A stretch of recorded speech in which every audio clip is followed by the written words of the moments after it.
Hello everybody, welcome to the Andrew Thomas Price YouTube channel. Obviously I'm not Andrew Thomas Price, he's away at the moment, but we're keeping the upload schedule for you the people. Now today I'm going to cover why the machete is the greatest bushcraft tool to ever be made, so stay tuned. So a lot of people, when they go to the woods and practice bushcraft and survival, they carry an axe. I'd argue that an axe is not as useful as a machete, personally. For me, the biggest thing is this is obviously great at chopping. It's not great at the smaller tasks, sort of like brush clearing, that kind of thing. And also it's very heavy. I'm getting old. I don't want to carry a 28 kilo bag. This axe is 700 grams. And like, I know a lot of people are like, oh, it's only 700 grams. It all adds up. That's a bit heavy for me. So in my journey of larger knives, moving on from the axe, I got the Tarava Scrama 240. This thing is an absolute beast. This would be my choice if it was a one-tool sort of survival. This was the only tool I had, but again, this is heavy. This is heavier than the axe. This is 730 grams, so not really what I'm into. This one was my next iteration of machete or big knife. That's a thing that gets people arguing on the internet. I know, arguing on the internet. I can scarcely believe it myself. This was one I've made. This is great. It's a little bit heavier than the machete that I tend to carry, but this has been my go-to for a while now. This is based off the Fiddleback Forge machete. That is a jute wrapped epoxy handle, which is the ugliest thing in the world, but it's very grippy. And then when people say machete, this is sort of what people think of. This is a Tramontina Bolo machete. I personally, this is great if you're just doing like agricultural stuff, because this is like the absolute best thing for clearing a spot of land, but this is not my favorite. I tend to prefer a shorter machete because having this on your belt is not great, because you walk around and it's just swinging there, dangling in the wind, which moves on nicely to this machete. This is a Condor Imacasa machete from El Salvador. This started its life as like a 21-inch machete, and I cut it down to make it shorter. Just a polymer handle, just the absolute bare bones basic machete. But this is the one I keep gravitating towards, and it's the one I choose to carry a lot. This sheath was a cold steel Latin machete sheath that again started its life as a longer one. I cut it down. This thing only weighs 400 grams, and I can do everything and more with this than I can with an axe, which is what I'm going to show you now. So this is one of the perfect examples of where a machete is better than an axe. We live in Wales, and every woodland pretty much in Wales is just covered in brambles. And so if you've got an axe, you're not really doing brush clearing. With it, it's just the absolute worst thing ever. It's a bit heavy. You can't, I guess you're more likely to sort of just miss swing, sort of doing it like this, using an axe to the side.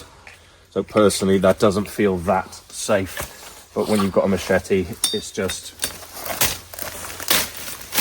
and you can clear away a patch of brambles in not too much time,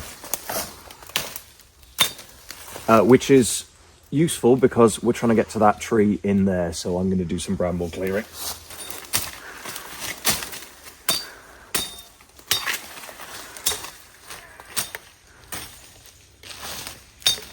So this is a perfect example of where I prefer a machete over an axe. So my axe at the moment is tucked in my belt, so I don't actually have a dedicated, some people have loops on their belt made of leather, whatever, to hold their axe. I personally don't like that because it's rather heavy. So to use an axe to cut down this tree, for example, I need to take the axe out of wherever I've got it. I need to take the sheath off the axe. I need to put the sheath somewhere safe. I need to use the axe. I need to take the sheath back out, put the sheath back on, and then put it back where I was holding it in the first place. And that's just a little bit too many steps for me. So with a machete, it's just out of the sheath. You use it, it goes back in the sheath. And we're going to take down this small sapling here. Just watch any other video where we've chopped something down and Andy's explained about woodland management. I'm not going to explain it now. So no comments about chopping down trees.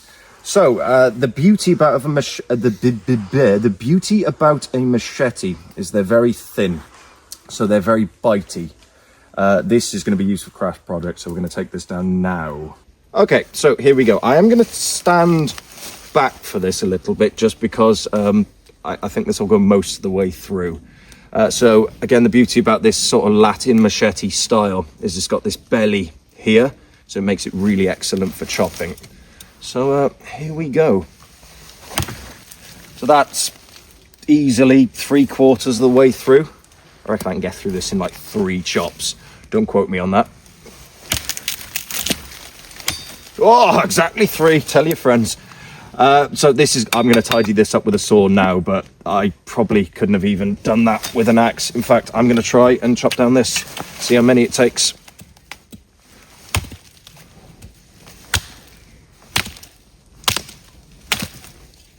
Yeah. So I'm just going to swing at this again just to see how far it goes in, because I'm quite impressed how deep this bit, again, just because it's the thin machete. Right. Whoop, that was a terrible hit. There we are. So that's just over 3/4. That's almost all the way through. Yeah. Pretty good. So here is another perfect example of where I like to use a machete in the woods. Gathering kindling like this. So yes, absolutely, you can just start snapping twigs and get yourself some kindling, and that is a perfectly viable method of doing it. But as your hand starts to get full, here's some sticks I prepared earlier. As your hand starts to get full, it becomes harder to sort of support those sticks, so you have to be a bit more choosy about, see, you have to be a bit more choosy, and then you have to sort of single stick it.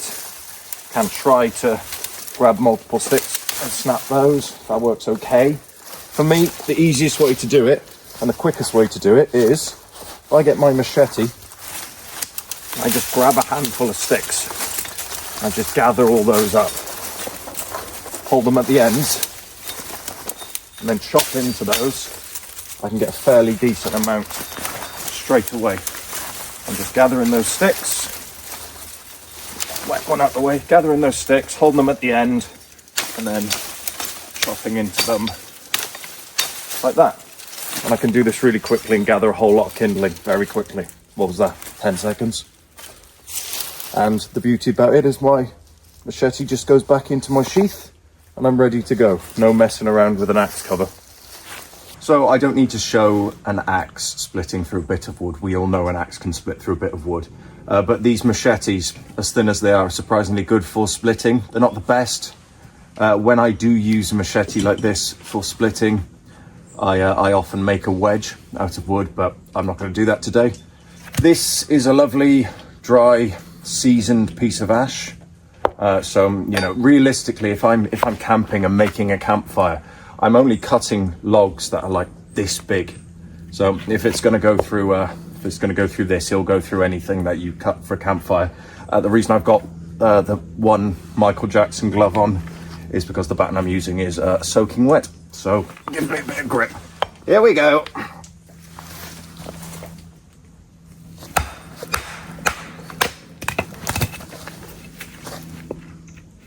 Now, obviously, again, it's not going to be as good as an axe because it is so thin, it's not acting as a wedge.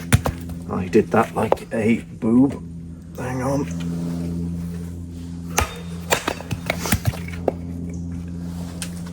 Also, for me, battening is a lot safer than using an axe and swinging, and it's a lot easier to get these smaller kindling sized bits of wood for your fire when you're battening.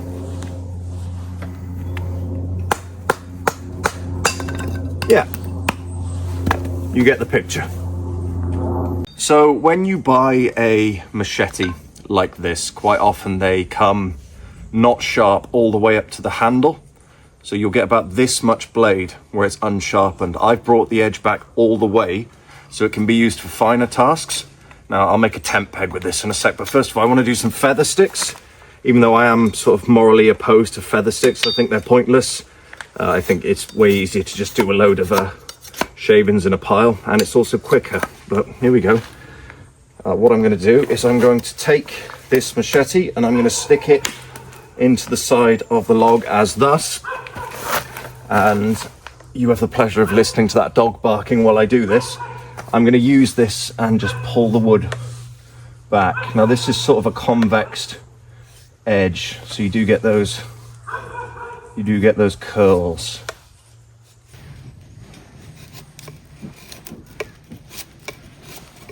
Also, by the way, I'm not saying we're replacing a machete with your belt knife.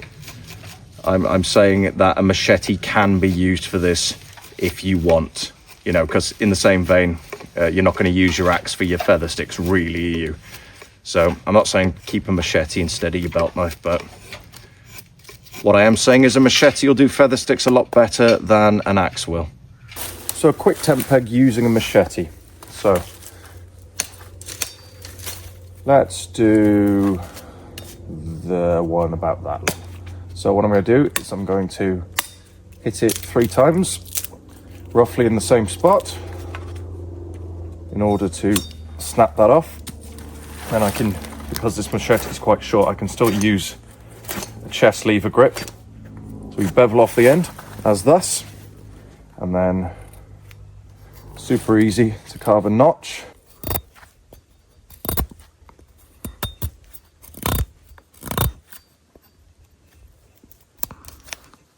And then again, just chest lever my way into a nice little stubby point. And also the beauty about a machete is, if I really want to, I can use it as a hammer to send the tent peg in. Using a machete for finer work like this is just, it can be done. Again, it's a bit of a brute of a tool for it. Again, I'm not saying use this instead of your belt knife, but this can be used because you can choke up on the blade like this. So if you're scraping things like birch bark, you know, you've got that tip you can use. That's personally why I prefer a Latin machete instead of a bolo machete, because a bolo machete is obviously very rounded up the top. The Latin machete has that tip. You've also got the belly there you can use. So I'm going to scrape up some of this.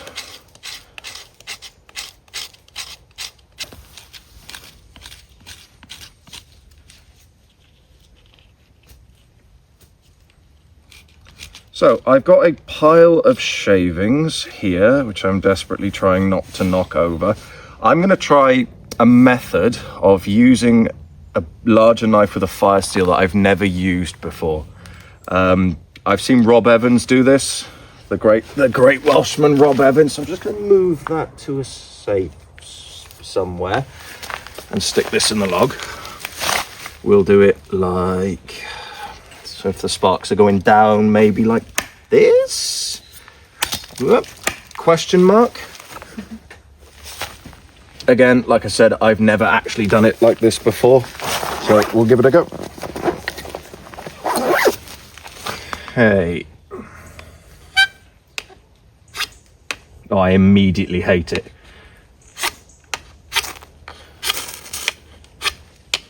No, can't stand that.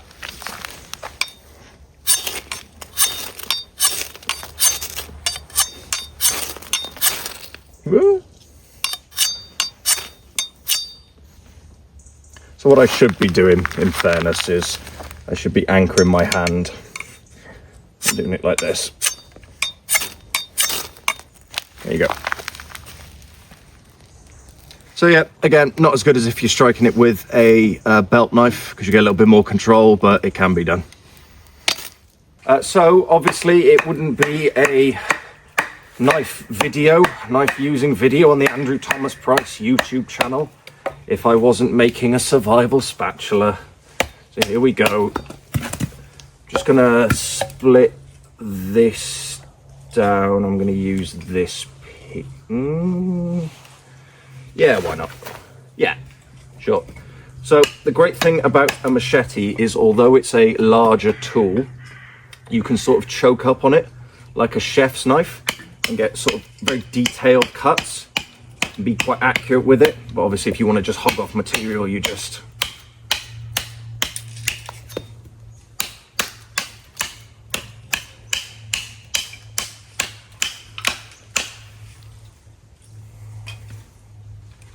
So this is where you do have to be a bit careful if you're going to, do you know what, I'm going to start it up there a little bit further.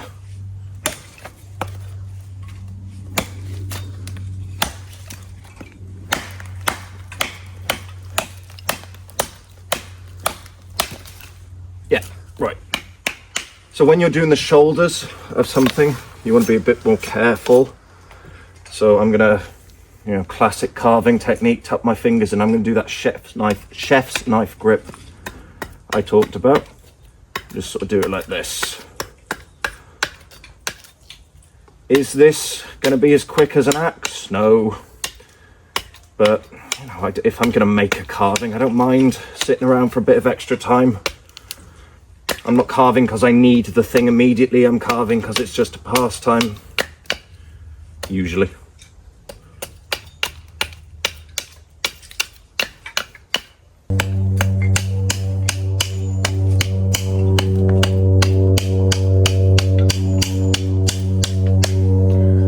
Again, as well, this can be used for a bit more finer stuff because you've got that knife characteristic of a machete. Yeah, let's crack on.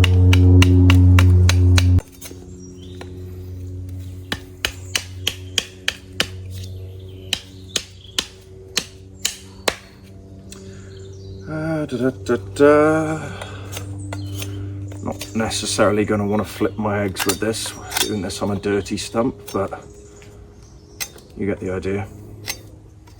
God, I chose the worst piece of wood for this.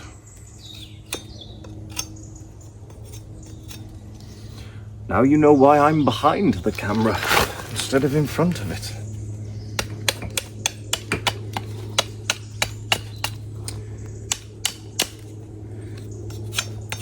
So, in fairness, I'm probably doing more than is actually necessary with this. Just want to give you guys a good idea of this sort of versatility of a machete.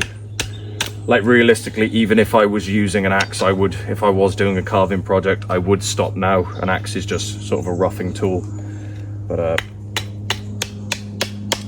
just want to take it a little bit further than I usually would. Again, just to show you that although a machete is a large knife, it can be used for those sort of finer tasks.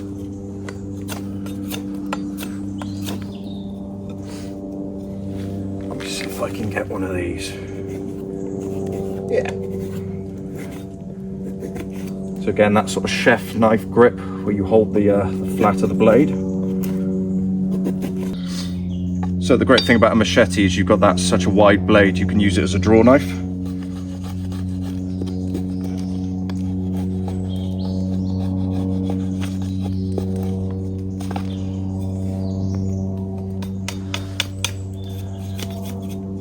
Right, that's good enough for me.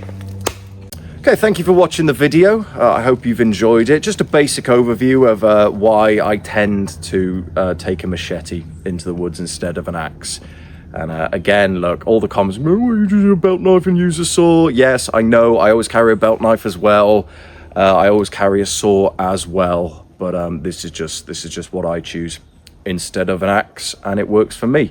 So, thank you again for watching the video. Please like, comment, and subscribe to our weekly content, which is uploaded at 1 p.m. UK time every Saturday. Thank you.